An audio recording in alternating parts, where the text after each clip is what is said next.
March 1, 2023, Greece train crash. At least 38 dead as rescuers search for survivors.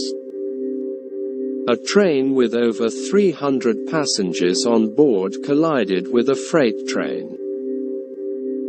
Two of the carriages basically don't exist anymore, a regional governor said, and the transport minister announced his resignation.